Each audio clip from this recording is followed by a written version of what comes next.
Qu'est-ce qu'il vous faut de plus pour venir? Quand il vous aura tué, on viendra et on identifiera votre cadavre.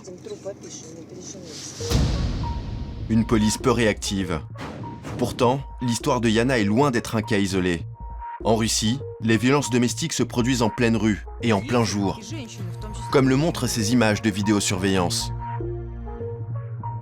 Jusqu'à présent, ces actes de violence étaient considérés comme des crimes, passibles de 2 années de prison.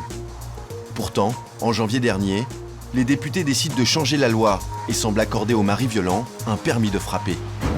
La Douma a adopté en 3e lecture la dépénalisation de la loi sur les coups et blessures.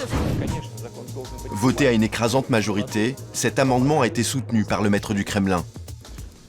Je demande à la Douma de soutenir la proposition de loi de décriminalisation des délits de coups et blessures. Désormais, la violence domestique devient une simple infraction. Les maris violents payent une amende, et ce n'est qu'en cas de récidive qu'ils risquent la prison. L'argument phare des auteurs de cette loi, éviter que pour une simple gifle, une personne à la main lourde se retrouve en prison.